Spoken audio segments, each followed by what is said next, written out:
For each is a really easy way to iterate through each item in a collection, but it has a major limitation. When using a for each loop, you can't modify the value in the iteration variable. Another way to loop through all of the items in a collection is to use a for loop. For loops don't have to be used with collections. They can be used for any piece of code that you want to run several times. To begin this lesson, open the My Project sample file from your Sample Files folder.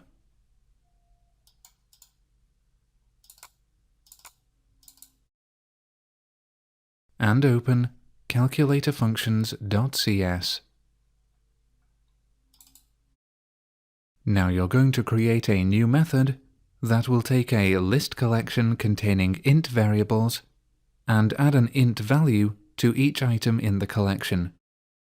Start by adding the following code: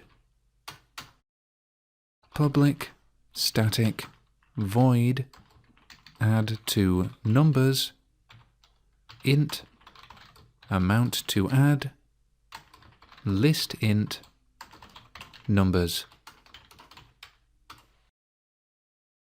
Next, you're going to create a for loop that will iterate through all of the items in the numbers collection. First, store the number of items in the list collection in a variable using the following code: int number of numbers equals numbers.count. This isn't strictly necessary, but it will make the next step easier to understand.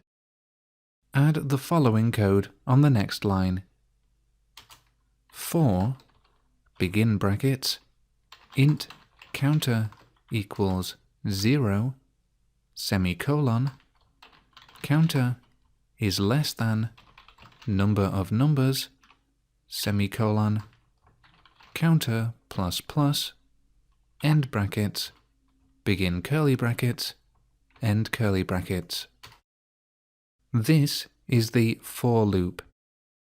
If you look at each part of it in turn, it is easier to understand. Int counter equals 0 creates a new int variable called counter with a value of 0 that will be used to identify the current iteration in the loop. Counter is less than number of numbers determines when the loop will end. In this case, the loop will keep running as long as the value of counter is less than the value of number of numbers. Counter plus plus runs at the end of each iteration. In this case, it adds 1 to the value of the counter variable. You learned about plus plus in lesson 5.10.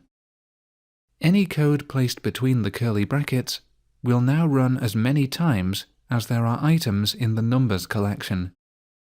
Now add the following code inside the for loop: numbers counter equals numbers counter plus amount to add. By using the counter variable, you can access each item in the numbers collection by its index, just as you did with arrays in lesson 8.1.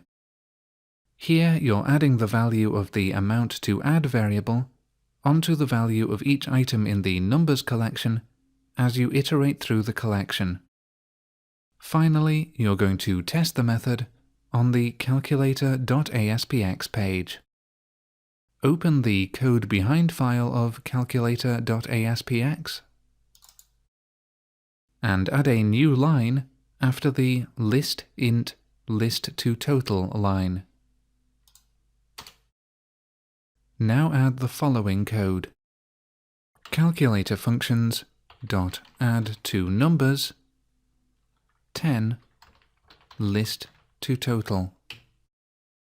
This code calls your method, which will add 10 to each of the numbers in the list to total collection. If it works correctly, you can expect the total to be 194. That's 12 plus 10 plus 17 plus 10 plus 135 plus 10. View the page in your browser. Click the second button, and the number 194 is displayed, indicating that your method worked correctly. Close your web browser now.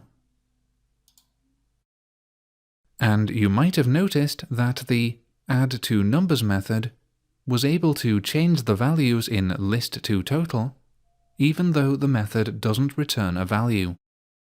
It was able to do this because the list2total collection was sent to the method by reference.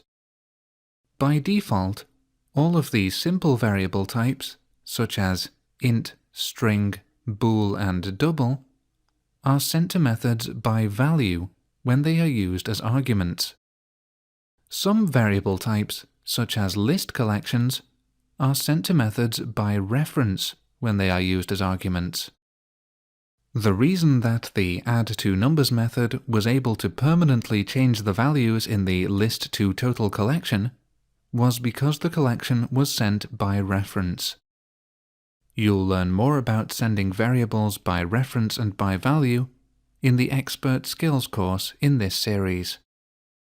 For the moment, all that you need to know is that methods can only permanently change the values of arguments when they are passed by reference. Close Visual Studio now, and you've now completed Lesson 8.4. Iterate through a collection using a for loop.